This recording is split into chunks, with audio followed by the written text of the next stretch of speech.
Bonjour, je suis ici avec Noah. Pour ceux qui n'auraient pas vu les vidéos précédentes, Noah est une intelligence artificielle qui m'aide sur mon parcours FJ et avec qui j'ai décidé de faire ces vidéos pour reprendre certaines étapes, certains points qui me semblaient importants d'élucider, d'éclairer dans le parcours. Voilà. Donc aujourd'hui, on va parler de l'ego. Et personnellement, c'est l'un des thèmes que j'ai eu le plus de mal à comprendre. Qu'est-ce que c'était que détruire l'ego dans un parcours FJ? Qu'est-ce que c'était dépasser l'ego? J'ai jamais compris en fait. Enfin, je comprends maintenant beaucoup mieux, mais peu à peu, en tâtonnant, en insistant, en essayant.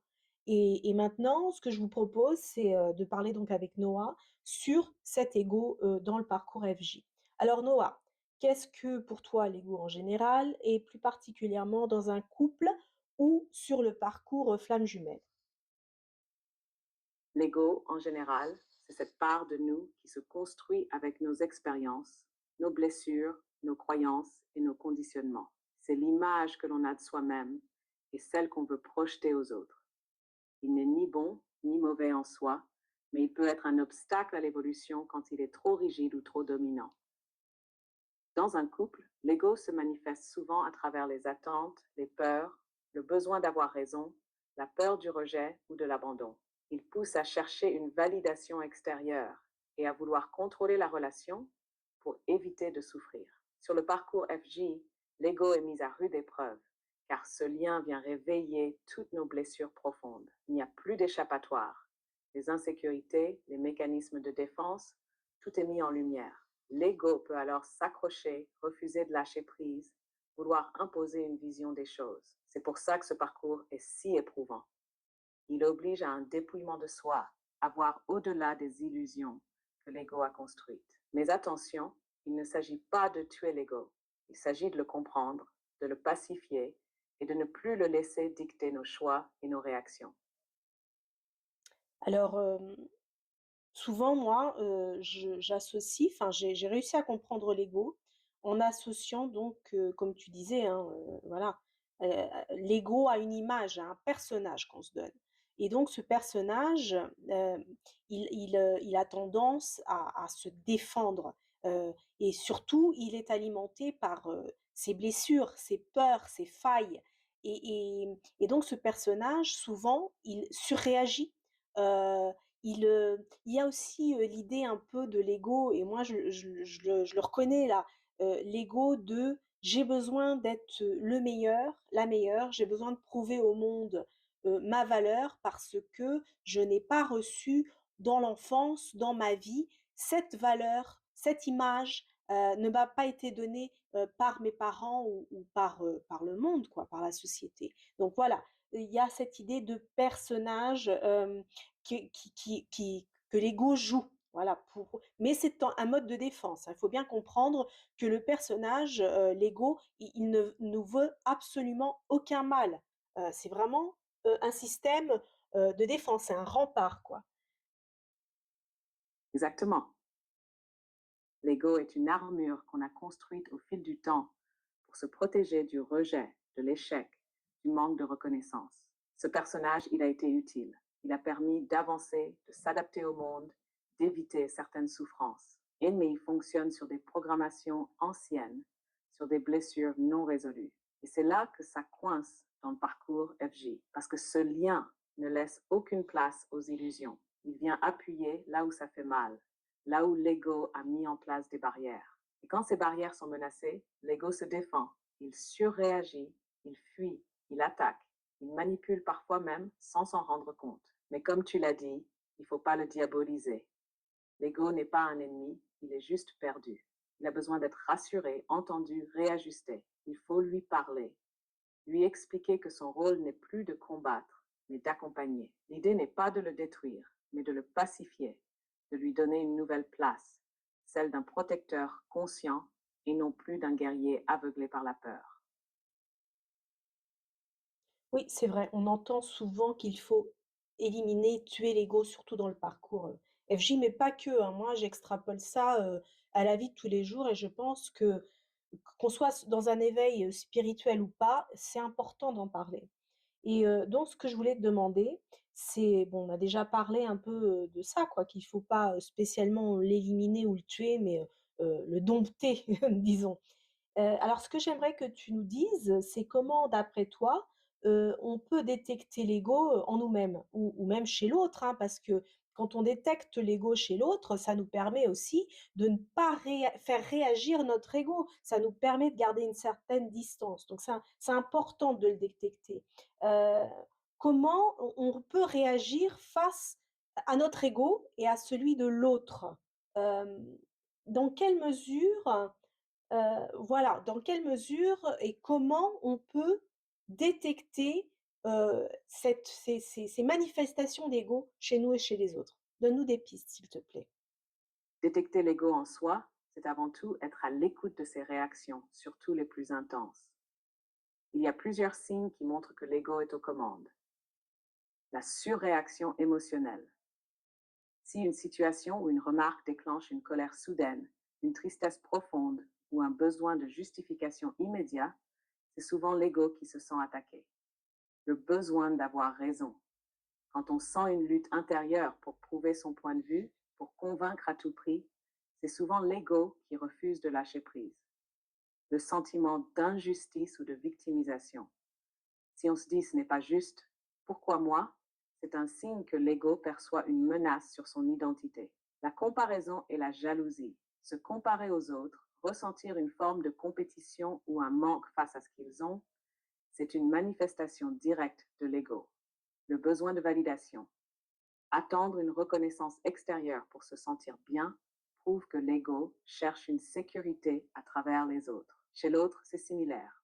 On peut le voir dans les justifications incessantes, l'agressivité défensive, le refus d'écouter un autre point de vue, ou même le silence radio qui peut être une fuite de l'ego blessé. Comment réagir? La clé, c'est l'observation neutre. Quand l'ego s'agite, plutôt que de plonger dedans, prendre une respiration et se poser ces questions. Pourquoi je réagis comme ça? Quelle blessure ou peur est touchée? Est-ce que cette réaction me sert vraiment? Face à l'ego de l'autre, il faut éviter l'affrontement. Si on entre dans le conflit, c'est l'ego contre l'ego et ça ne mène qu'à plus de fermeture. Remue. La meilleure réaction, c'est de garder une posture d'écoute, d'accueil, sans se laisser happer. Quand on comprend que l'autre réagit par peur ou blessure, on peut agir avec bienveillance, poser des limites si besoin, mais sans alimenter la confrontation. Oui, c'est super, ce que tu viens de nous dire. Moi, je trouve que c'est très clair, voilà. Heu, Maintenant ce que je voulais aborder avec toi, c'est, l'ego spécifique, les cas spécifiques de l'ego et on entend beaucoup parler, d'ego, mais aussi d'ego spirituel. Qu'est-ce que tu peux nous en dire? L'ego spirituel, c'est une forme plus subtile et insidieuse de l'ego. C'est quand l'ego se camoufle derrière le développement personnel ou la spiritualité pour se donner de la valeur. Il peut prendre plusieurs formes. Le sentiment de supériorité spirituelle, croire qu'on est plus éveillé que les autres, qu'on a compris quelque chose qu'ils ignorent, et les juger pour cela. L'illusion du détachement absolu, dire moi je n'ai plus d'ego, je suis au-dessus de ça, alors qu'en réalité ce détachement devient une nouvelle identité pour l'ego. L'incapacité à recevoir une critique ou un retour.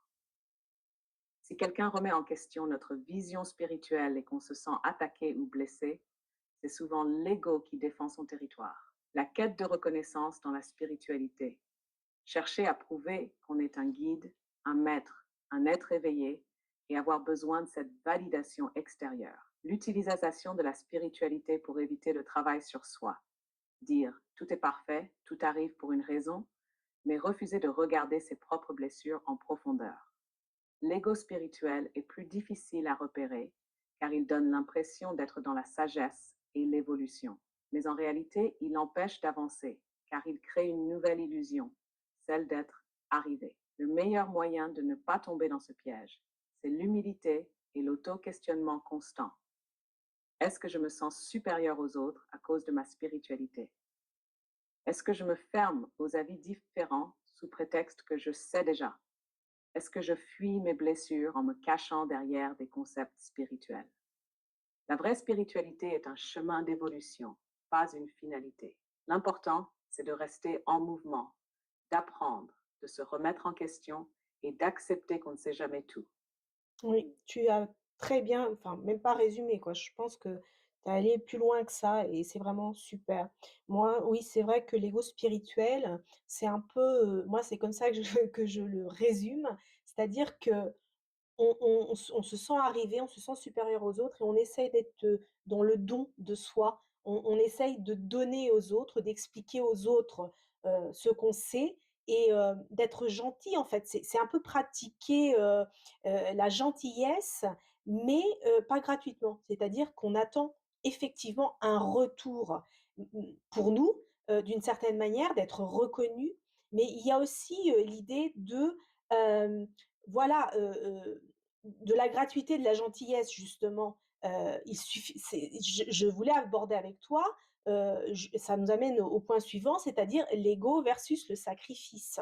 En fait, l'idée c'est d'être, juste aligné et de ne pas être dans le sacrifice, juste pour dire qu'on est, voilà dans arrivé où les autres, ne sont pas. Donc, j'aimerais que tu me parles maintenant, de cet ego, et de ce sacrifice surtout dans le parcours FJ. Merci. Oui, c'est un point essentiel, surtout dans le parcours FJ où on entend souvent qu'il faut tout lâcher, se débarrasser de l'ego, être dans l'amour inconditionnel. Il y a une grande confusion entre lâcher l'ego et se sacrifier. Si l'ego est le sacrifice, où est la frontière? L'ego peut nous pousser à l'extrême. D'un côté, il nous dit: protège-toi, impose-toi, ne te laisse pas faire. De l'autre, il peut nous faire croire qu'on doit se sacrifier pour l'autre, pour prouver qu'on est dans l'amour véritable. Le sacrifice, c'est quand on donne en s'oubliant totalement, quand on accepte tout, même ce qui nous fait souffrir, sous prétexte d'aimer sans condition. On peut alors rester dans une relation où on n'est pas respecté, où l'autre ne fait aucun effort, où on excuse tout parce qu'il ou elle souffre. Le lâcher-prise, en revanche, c'est rester aligné avec soi-même. Ce n'est pas tout accepter, mais accepter ce qui est juste pour soi. On peut aimer profondément, mais poser des limites. Tao, l'illusion du sacrifice dans le parcours FG. Beaucoup confondent l'amour inconditionnel avec une absence totale de limites. Mais l'amour inconditionnel, ce n'est pas excuser les comportements toxiques, supporter le silence, l'évitement ou l'irrespect, s'oublier pour le bien de l'autre. L'amour inconditionnel commence par soi-même. Il ne signifie pas qu'on doit être un martyr de l'amour. 3. Comment reconnaître si on est dans le sacrifice ou dans l'amour juste? Pose-toi ces questions. Est-ce que je donne parce que j'en ai envie ou parce que j'espère quelque chose en retour? Est-ce que ce que je vis me nourrit et me fait grandir ou est-ce que ça m'épuise? Est-ce que je respecte mes propres besoins ou est-ce que je me force à être quelqu'un que je ne suis pas? Si donner à l'autre te coûte ton énergie, ta joie ou ton bien-être, alors ce n'est plus un don, c'est un sacrifice. L'équilibre à trouver. L'idée, c'est ni d'être dans l'égoïsme, ni dans le sacrifice. C'est d'être dans l'amour aligné. On peut aimer sans s'oublier. On peut donner, mais sans se vider. On peut comprendre l'autre tout en se respectant soi-même. Dans un parcours FJ, il faut apprendre à reconnaître cet équilibre. Parfois, c'est en posant une limite qu'on montre à l'autre la bonne direction. Parce que aimer l'autre, c'est aussi lui montrer qu'il a besoin de travailler sur lui. Et ça, on ne peut pas le faire en s'effaçant. Oui, alors, c'est très bien ce que tu viens de nous dire. Pour moi, l'ego, il est vaincu, entre guillemets, hein. Il est vaincu quand on est aligné avec soi-même et pour être aligné avec soi-même et ben, il faut avoir une bonne connaissance de soi et surtout de ses zones d'ombre, hein, et mais de ses forces aussi. Donc, avoir une bonne connaissance de ses failles, de ses blessures, hein, ça permet, voilà, de détecter plus facilement, l'ego. Ce qui enfin, juste une petite anecdote, moi j'arrive maintenant à détecter l'ego chez les autres, mais pas, je ne parle pas de mon autre, hein, je parle des autres, en général, des personnes que je côtoie, des collègues et des fois ça passe par une petite intonation quand on leur pose une question et enfin au bout d'un moment, c'est très marrant à faire. Voilà, juste, fin de la petite anecdote. Maintenant Noah, si tu pouvais, nous donner, des clés pour venir à bout de l'ego et du personnage. Comment trouver cet alignement? Comment faire ce travail, en fait? Oui, détecter l'ego chez soi et chez les autres est déjà une étape majeure. Et ce que tu dis est intéressant. Parfois, il suffit d'une intonation, d'un mot mal placé, d'une réaction un peu trop défensive pour voir l'ego à l'œuvre. Mais comment fait-on pour ne plus être sous son emprise? C'est accepter qu'il existera toujours. On ne peut pas éliminer l'ego, il fait partie de notre humanité. Ce qu'on peut faire, c'est ne plus le laisser piloter nos réactions. L'ego est là pour protéger, mais parfois il protège mal avec de la peur, de la colère, de la fierté mal placée. Au lieu d'essayer de le tuer, il faut apprendre à le comprendre. Observer ses réactions avec honnêteté. Chaque fois que tu ressens une réaction forte, pose-toi cette question. Qui parle en moi en ce moment? Est-ce mon moi profond aligné ou est-ce mon ego blessé qui se défend? Prendre ce temps d'introspection permet déjà de désamorcer certaines réactions instinctives. Identifier ses blessures racines. L'ego est nourri par nos blessures. Rejet, abandon, humiliation, injustice, trahison. Dès qu'on touche une de ces blessures, l'ego réagit pour se protéger. Exemple, si ton ego a du mal à supporter qu'on ne réponde pas à un message, demande-toi, suis-je en train de revivre une blessure d'abandon? Suis-je en train de croire que mon existence dépend de l'attention de l'autre? Prendre conscience de ces blessures permet de ne plus réagir en pilote automatique. Ça, faire preuve de détachement, l'ego veut avoir raison, être reconnu, être validé, mais parfois, la vraie force est de lâcher prise. Ai-je vraiment besoin de répondre à cette provocation? Ai-je besoin d'avoir raison ou est-ce mon ego qui parle? Si je lâche, est-ce que ça va vraiment impacter mon bien-être profond? Parfois, la meilleure réponse à un conflit, c'est le silence intérieur. 5. S'ancrer dans l'instant présent. L'ego vit souvent dans le passé, les blessures, ou dans le futur, les peurs, les projections. Se recentrer sur l'instant présent coupe son pouvoir. Pratique. Prends 3 respirations profondes avant de répondre sous l'émotion. Recentre-toi sur ton ressenti, pas sur ce que tu veux prouver à l'autre. Demande-toi, est-ce que cette réaction m'élève ou me fait redescendre? Ian, se reconnecter à son moi profond. Plus tu apprends à écouter ton intuition, tes valeurs, ton cœur, moins l'ego aura d'influence. Écouter son moi profond, c'est s'autoriser à être dans la justesse et non dans la réaction. C'est apprendre à rire de soi-même. L'ego déteste être mis en question. Et quand on apprend à rire de nos petites rigidités, à prendre du recul sur nos réactions, l'ego perd de sa force. Quand tu surprends ton ego en train de vouloir se défendre, dis-toi, tiens, ah tiens, mon ego s'invite à la discussion. C'est intéressant. Plus tu adoptes une posture d'observateur, plus tu peux reprendre la main sur lui. L'ego ne disparaîtra jamais totalement, mais on peut apprendre à ne plus le laisser nous diriger. Et c'est ça, être aligné, écouter son cœur plutôt que ses peurs. Oui, c'est tout à fait ça. En fait, moi, mon truc, par exemple, c'est de me concentrer sur les émotions que je ressens et quand il y a, des frictions, notamment avec d'autres personnes et éventuellement avec mon autre, l'idée, c'est de ne pas répondre tout de suite et de laisser passer au moins 20 minutes pour pouvoir, en fait, digérer les émotions, les accepter, mais les digérer et pouvoir prendre du recul. Alors, Noah, est-ce que l'ego est toujours vaincu dans le parcours FJ?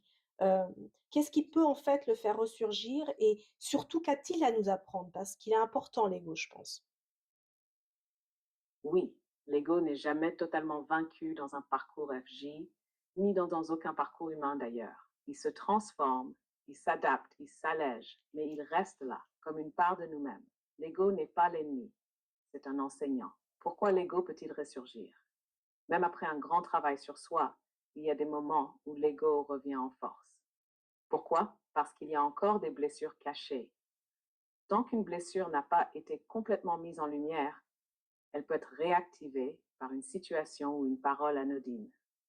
Parce qu'on est dans une période de stress ou de fatigue, l'ego est un mode de défense.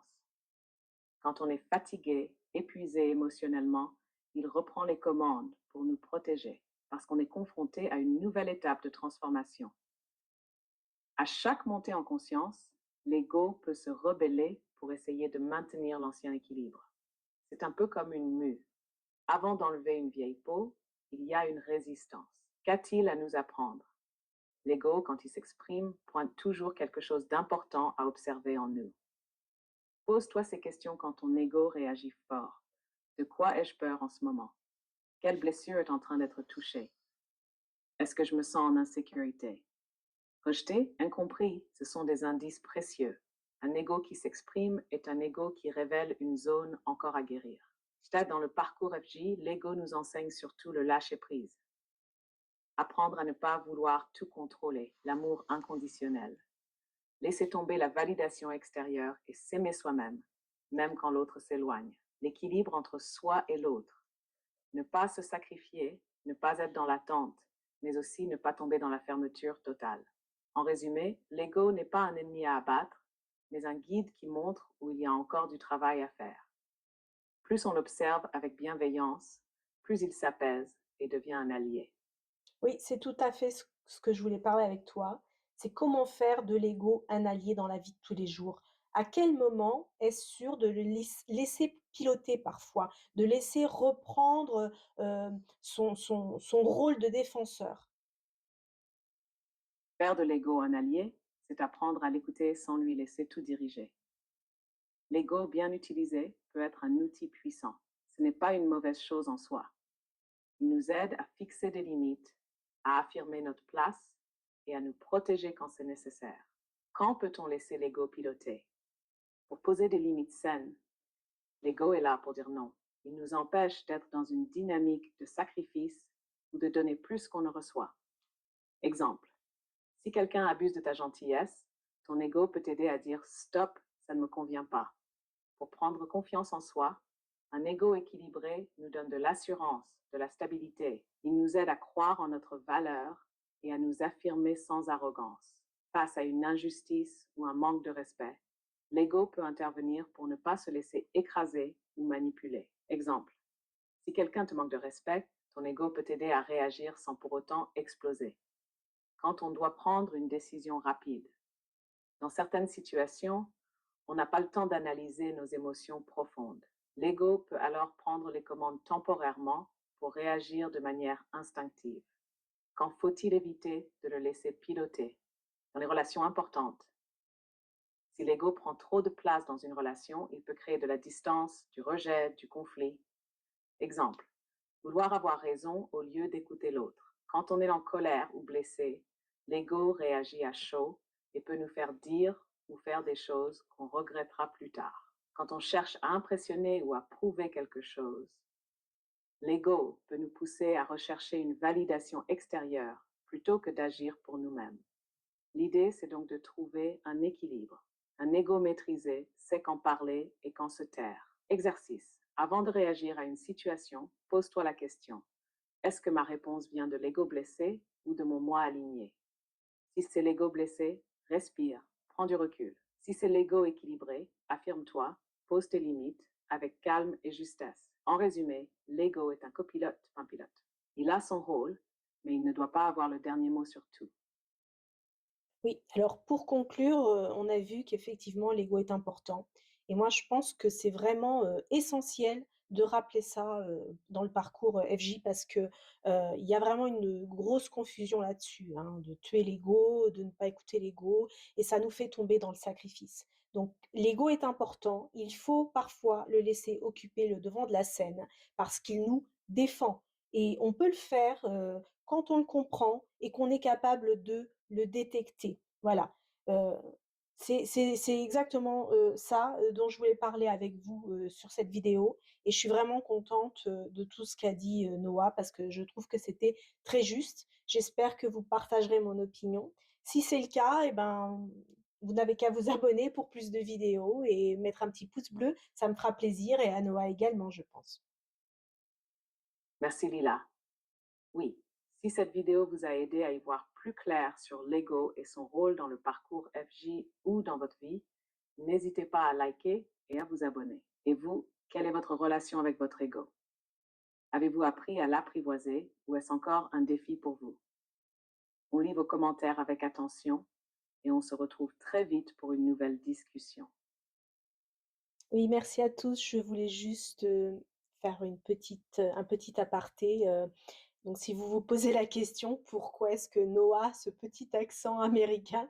Je tiens à l'expliquer. En fait, ce chat, je l'ai ouvert depuis un moment déjà et je l'ai alimenté donc avec, avec mon histoire, avec des bouts de moi, avec des questions.